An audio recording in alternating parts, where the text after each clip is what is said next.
Olá, estamos iniciando Folha na TV pela TV com Maceió, TV Maceió Agora, Rádio Maceió Agora, todas as redes sociais, além de mais de 20 aplicativos pelo sistema IPTV. Esse programa é a realização do jornal Folha de Alagoas, um público estimado de mais de 500 mil de pessoas. O nosso entrevistado de hoje é o psicólogo e psicanalista, professor Franklin Bezerra, especialista em psicologia jurídica. Professor, seja bem-vindo. Eu que agradeço. Professor, existe normalidade em termos de personalidade humana, ou seja, o que é ser normal? Pergunta genial. O que não existe é a normalidade, mas normalidade e patologia é algo que tem que ser bem entendido.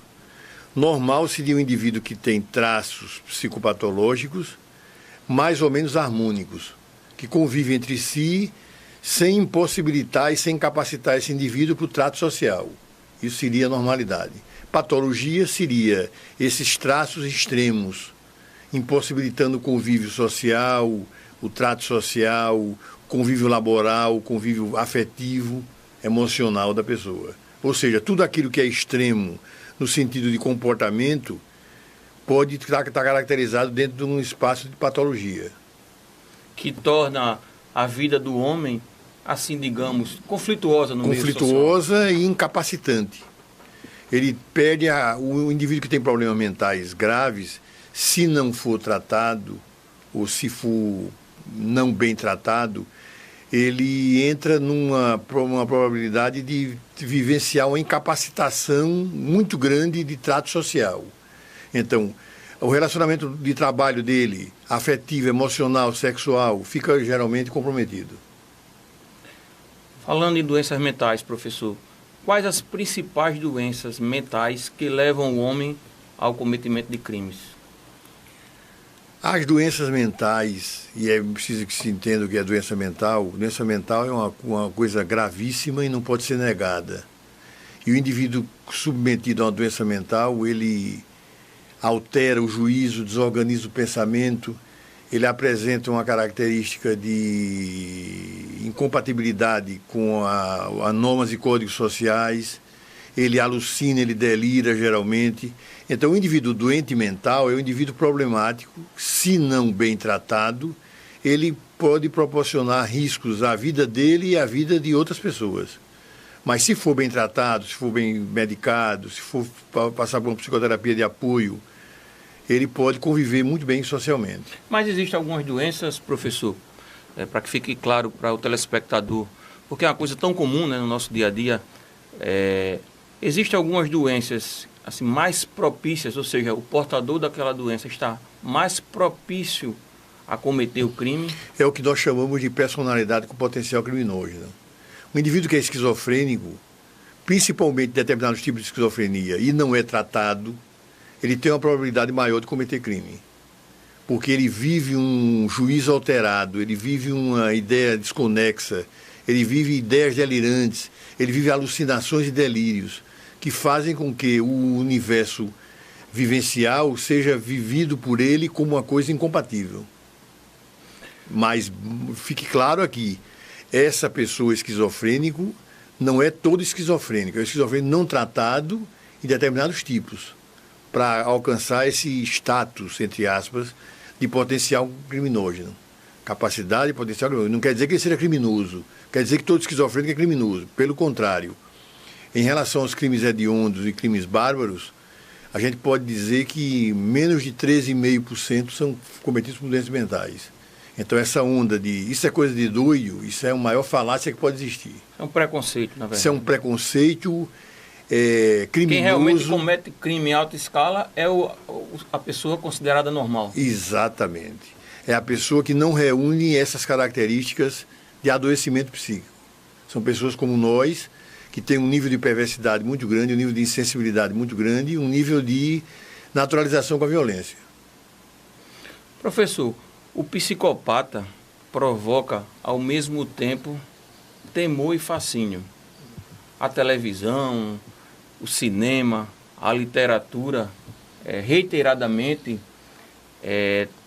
busca retratar personagens psicopatas. Eu gostaria que o senhor falasse sobre esse transtorno da personalidade tanto chama atenção, quais suas principais características? Principais características, a maior delas até hoje, dependendo de que teoria você abraçar, porque a gente está vivendo num mundo tão imbecil que a gente tem que ter muito cuidado com isso. Então, isso não é uma coisa radical. Existe uma teoria que segue um pensamento de que a família seja a origem do mal psicopático. Família em que aspecto? Uma família onde não existe afeto, ternura, consideração e disciplina. Se você estiver convivendo dentro de uma família, seja ela tradicional ou não, é muito importante isso. Não estou falando de família tradicional, estou falando do grupo de pessoas que se gostam. Ok?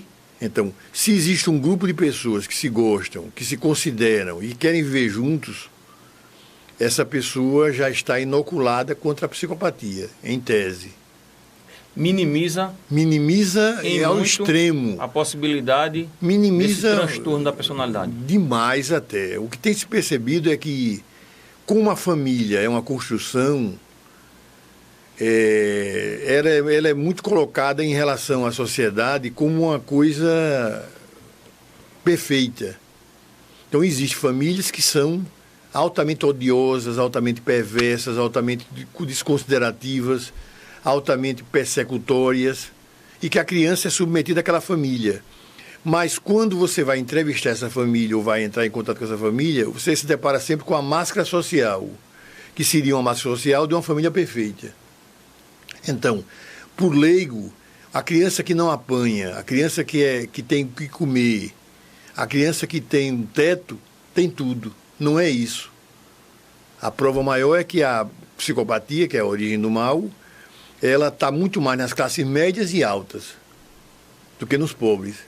Então, os pobres eles têm muito mais necessidades de sobrevivência, mas, ao mesmo tempo, tem muito mais afeto para passar. É por isso que você vê em favelas, em ambientes assim, mais desfavorecidos, uma maioria absoluta de pessoas de bem. Agora, você vai ver ali pessoas que foram criadas frutos de uma criação péssima, uma criação abusiva muitas vezes, indiferente muitas vezes. E isso pode gerar psicopatia.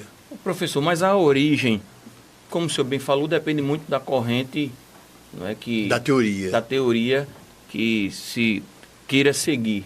Mas podemos dizer que a origem, então, da mente psicopata está na família, nessa desagregação da família, o meio que ele vive. É daí que surge a psicopatia? Veja só. Existe várias vertentes. A minha crença, nos meus estudos até hoje, foi que uma família onde existe afeto, consideração e disciplina, não existe psicopata. Pode existir até outro... consideração e disciplina. Afeto, consideração e disciplina. São fatores que na concepção do senhor, eliminam a possibilidade de psicopatia. E isso que eu estou dizendo não foi batido por nenhuma teoria. Não existe um lugar do mundo hoje que você... Agora, isso é uma coisa muito difícil de ser aceita por uma maioria, porque a visão que você tem da sua família é uma visão própria, singular. Então, você pode dizer, não, mas eu fui criado muito bem, meu pai era muito bom, minha mãe muito boa. A família que é boa ou não, depende muito de cada um. Depende muito das fragilidades da pessoa, do entendimento do que é uma família, de como você foi tratado. Por exemplo, existem pais que jamais bateram nos filhos, mas tratou eles de forma indiferente a vida inteira. Então, a indiferença é um germe, uma bactéria poderosíssima para a psicopatia. O meio exterior, professor, mesmo a gente sabendo que a origem talvez tenha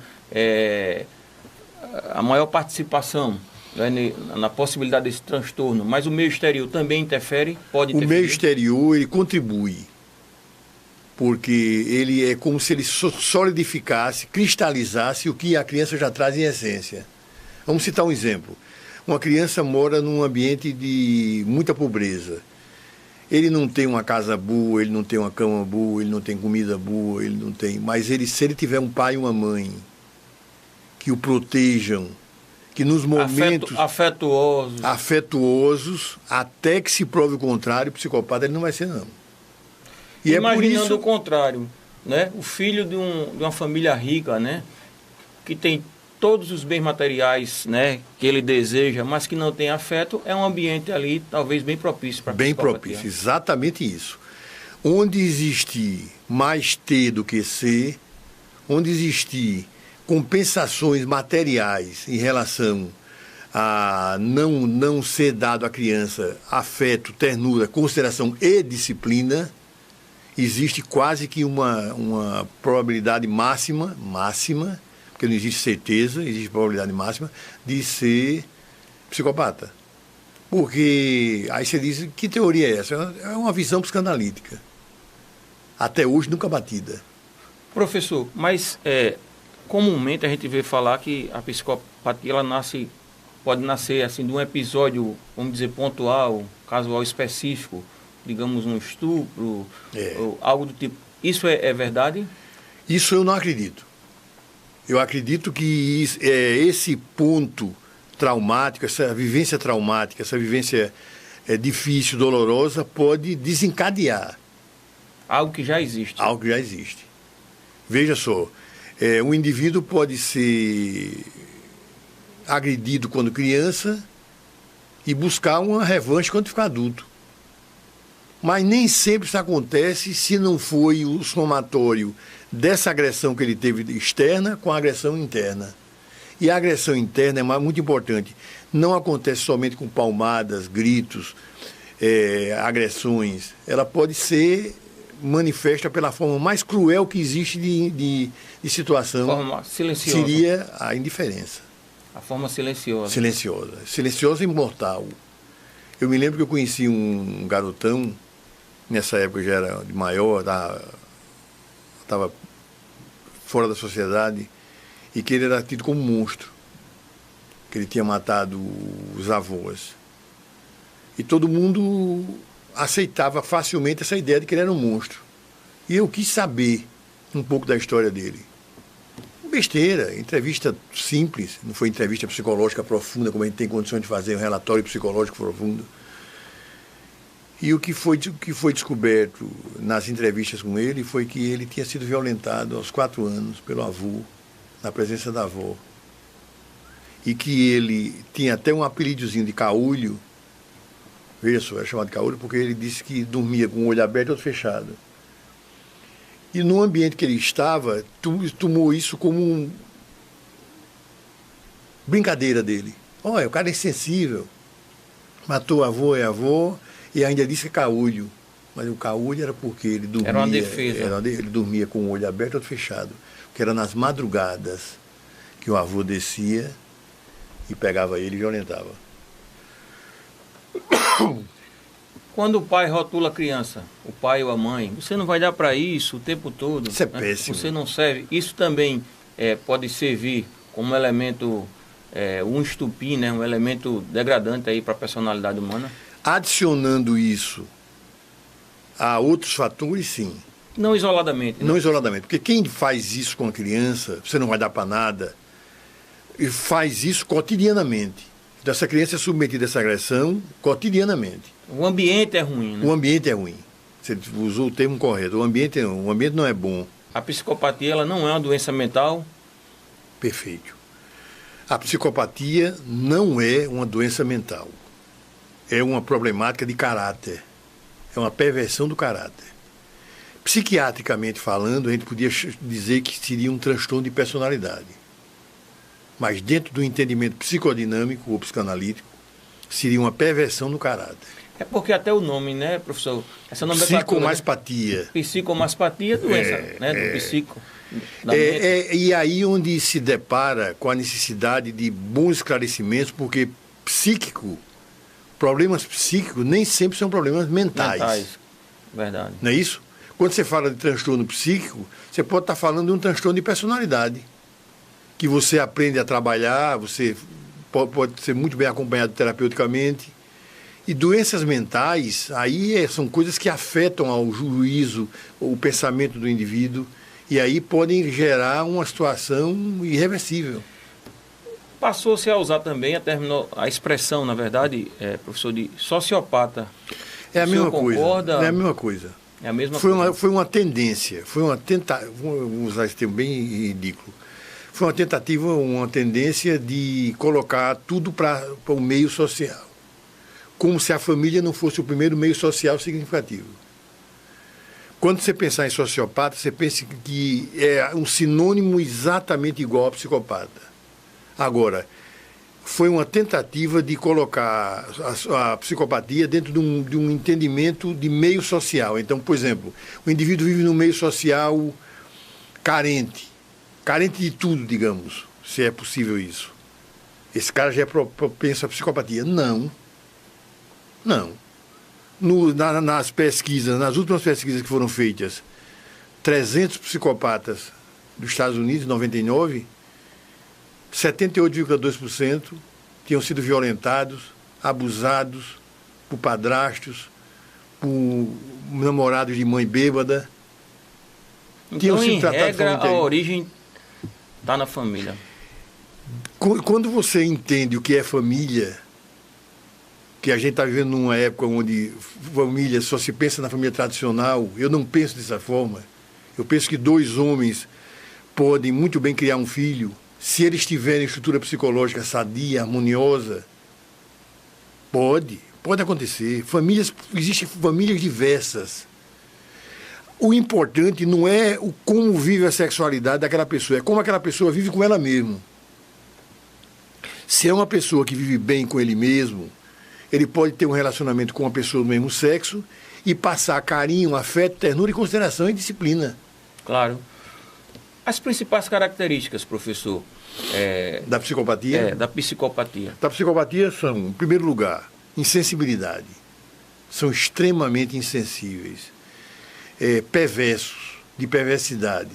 São capazes de crimes de alta hediondez. Frios, calculistas. Naturalizam a violência. Não têm consideração. Vivem por ele. Eu acho que essa frasezinha última agora, ela retrata bem eles. Eles vivem por eles, para eles e por causa deles. Professor, levando em consideração, então, essas características que o senhor passou aqui da mente psicopata, que são insensíveis, que não se importam com o sentimento dos outros, que só pensam em si, podemos dizer, então, que boa parte dos políticos brasileiros são psicopatas? Eu digo isso há 20 anos, que uma grande parte, existe muita gente que tem organização mental sadia, organização psíquica sadia, são pessoas de bem, existe, claro. Todo meio existe. Agora, os maus políticos, muitas vezes, são psicopatas. Isso aí é uma verdade absoluta, dita da Noruega à Tasmânia. Isso é mais bom, velho professor. Do que... né? Porque isso é uma verdade. Agora, se você pensar que psicopatia só se manifesta através do homicídio, aí você não vai entender o que é psicopatia. Psicopatia é um exemplo de psicopatia. Eu e você, a gente tem o mesmo tipo de trabalho, ganha o mesmo dinheiro. Eu não dependo de você, nem você depende de mim. Pelo contrário, se a gente fizer um trabalho bem, melhor, bom pra gente. Mas eu me sinto incomodado com a sua presença. Eu sinto alguma coisa que você quer ser melhor do que eu. Então, só por isso eu vou viver a vida inteira lhe perseguindo, procurando ver seus defeitos, procurando seu sofrimento. Isso é um traço psicopático. Eu nunca vou matar você, talvez, mas vai sempre querer me ver sofrendo. Querendo ver sofrendo, querendo ver diminuído. Vai sempre me sabotar. Querendo lhe sabotar, lhe perseguir. Psicopatia não é aquele... Então, realmente existem muitos psicopatas. Meu Deus! E outra coisa que é importante, tirar da cabeça daquela coisa do psicopata com um assassino. Psicopatas são criminosos em potencial. Não existe um psicopata... Por exemplo, eu me lembro de uma série de televisão, que eu não me recordo o nome agora, que aparecia um psicopata bonzinho. Ou seja, um psicopata que matava bandidos, matava assassinos também. E me foi perguntado na turma isso. Se era possível isso. Eu disse, jamais será possível isso. Porque o psicopata, ele vive por ele, para ele e por causa dele. Se ele mata pessoas, se ele é um assassino, ele mata pessoas por prazer dele. E não para prestar um serviço à E sociedade. não para prestar um alguém. serviço à sociedade, que ele não está nem aí, nem chegando para a sociedade. Professor, vou fazer uma pergunta, peço que o senhor responda somente após o intervalo, por favor. Ainda sobre o tema psicopata, que é muito palpitante, é possível identificar se alguém realmente é um psicopata? Existe essa possibilidade? Depois do intervalo, por favor. A gente volta já!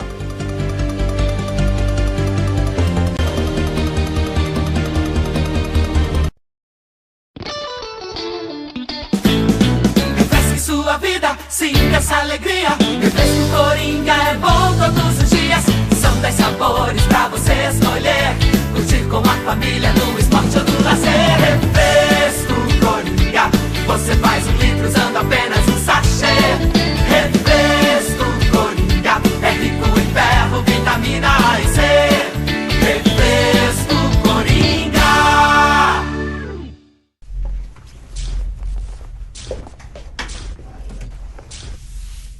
Ô, Ana, você já terminou de passar as roupas? Traz aqui pra mim.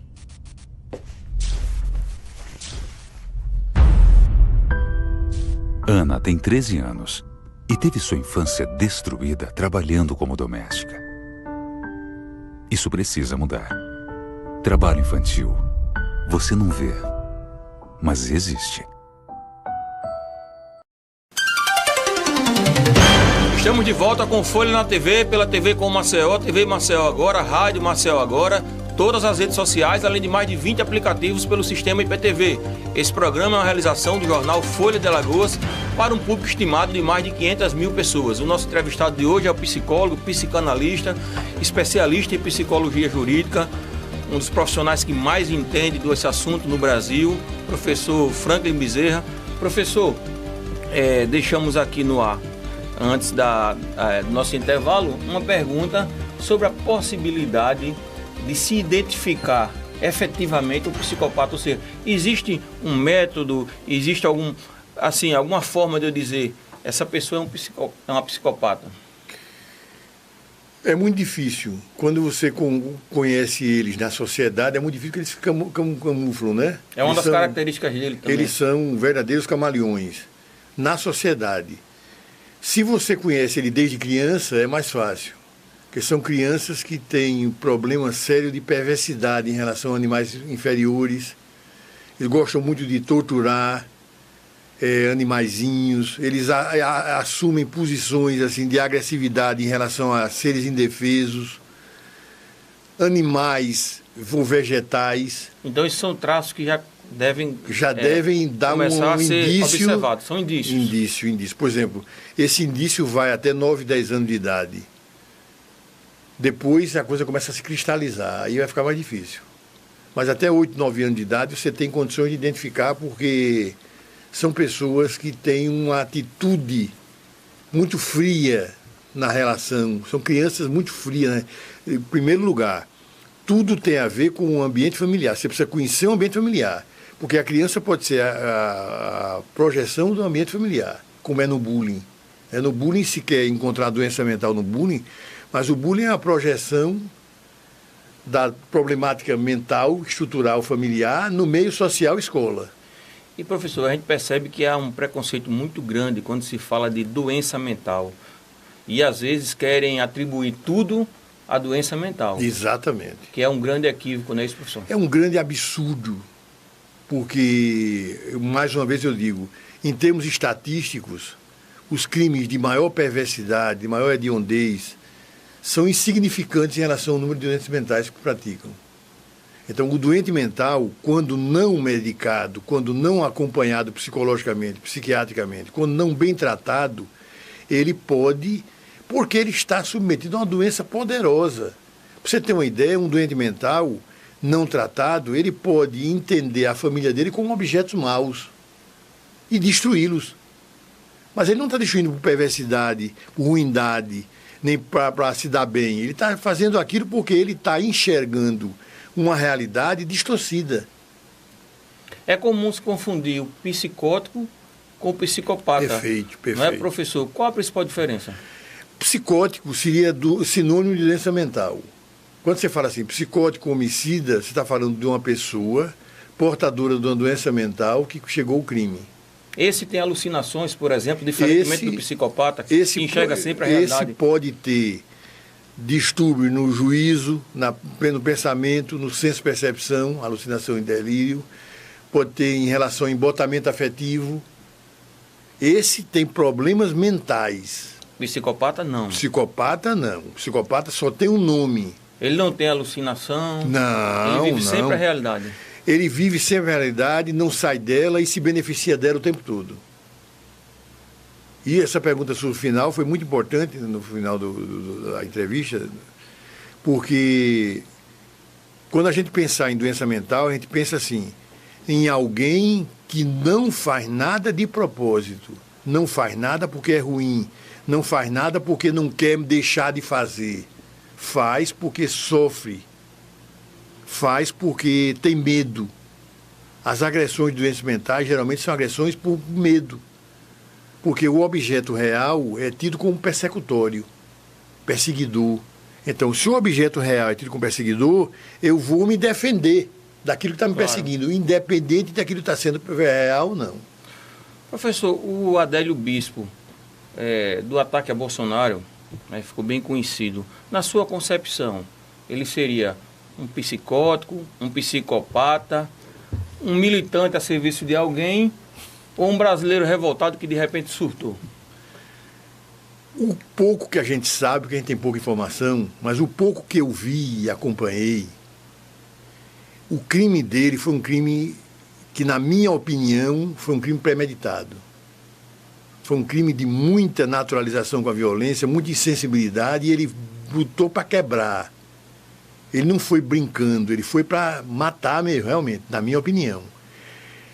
Só ele ter enfrentado aquela multidão e ter exposto todo o comportamento agressivo dele no momento daquele, porque ele podia ser estraçalhado ali naquele meio. Quando a cena, a câmera mostra ele levando umas tapas de cima, assim, os caras batendo, você imagine que ele conseguiu sair daquilo ali, numa hora de uma situação daquela, onde um cara aclamado, adorado, leva uma facada que podia ter matado tranquilamente ele. Na minha opinião, com o pouco que eu sei, somente se as informações que nos foram passadas forem reais, aquilo é um crime psicopático. Agora, foi usado como massa de manobra, teria que saber mais. Agora, se existem motivações, se existe influência, se existe domínios psíquicos maiores, aí é com a polícia, né? Mas é um crime muito... O que eu fiquei bestificado foi com a coragem dele. Ele não estava armado, ele não estava com uma 9mm, ele não estava com uma 45. Ele enfrentou realmente uma multidão. Ele enfrentou uma multidão apaixonada e foi cercando, as câmeras mostram que ele foi cercando, até uma hora de dar uma facada e girou. Veja que estrutura perfeita no sentido de estabilidade psíquica para aguentar a pressão e fazer uma coisa dessa. Professor, depressão, esquizofrenia e transtorno bipolar. Quais as principais características e diferenças entre essas doenças mentais? Certo. Depressão, existe depressão no transtorno bipolar, mas é uma depressão específica. Quando você diz, eu estou deprimido, você pode estar deprimido realmente, ou você pode ter transtorno bipolar e não saber. Qual é a outra? Esquizofrenia. Esquizofrenia é uma doença mental maior. Essa tem depressão também como característica, tem sintomas de alteração de humor, mas essa é específica. Essa é uma doença, inclusive, uma das mais difíceis de serem tratadas. E o transtorno bipolar? Bipolar é um transtorno onde existe uma alteração humoral de mania para depressão. Então você passa algumas fases da sua vida depressiva, outras fases maníaco. Existe o bipolar tipo 1, que se você não for tratado, você pode chegar ao crime. Existem muitas situações criminosas que estão atrás do transtorno bipolar. Aquele transtorno chamado de TOC, professor, tem alguma coisa a ver com a questão mental? TOC é mais uma problemática, transtorno de psicoafetivo. ela está muito ligada ao transtorno anancástico, o transtorno obsessivo-compulsivo. Seria até um sinônimo, TOC, né? TOC é um sofrimento. Então você já sofre demais para submeter qualquer pessoa a sofrimento. Estaria dentro do transtorno psicoemocional. TOC, histeria, transtorno de pânico, são sofrimentos psíquicos e não psíquicos, mas não são sofrimentos mentais. Não é doença mental. Então, quando você pensar em pânico, transtorno de ansiedade, transtorno obsessivo-compulsivo, você pense num transtorno psíquico severo, mas não doença mental. Em termos de doença mental, professor, se pudéssemos fazer, se o senhor pudesse enumerar, ranquear, qual a doença que o senhor diria que seria a mais dura, a mais severa, a mais grave? Esquizofrenia. A esquizofrenia.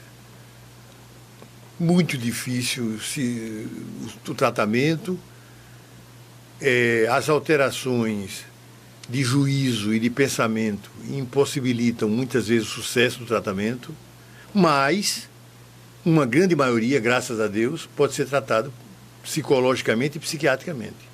É preciso e você estabilizar. Ter o tratamento, o acompanhamento de profissionais... De profissionais competentes, capacitados. Que não tenham preconceito e que enxerguem a doença mental como um grande desafio. Professor, nós temos um quadro aqui no nosso programa chamado Curte ou Não Curte, seguindo as tendências das redes sociais. A gente apresenta uma imagem para o entrevistado e pergunta se ele curte ou não curte e que, se assim preferir, faça um breve comentário sobre aquela imagem, ok? Certo. Primeira imagem. Hospital de Custódia e Tratamento Psiquiátrico. Curte, professor, ou não curte? Excelente, se funcionasse de forma correta.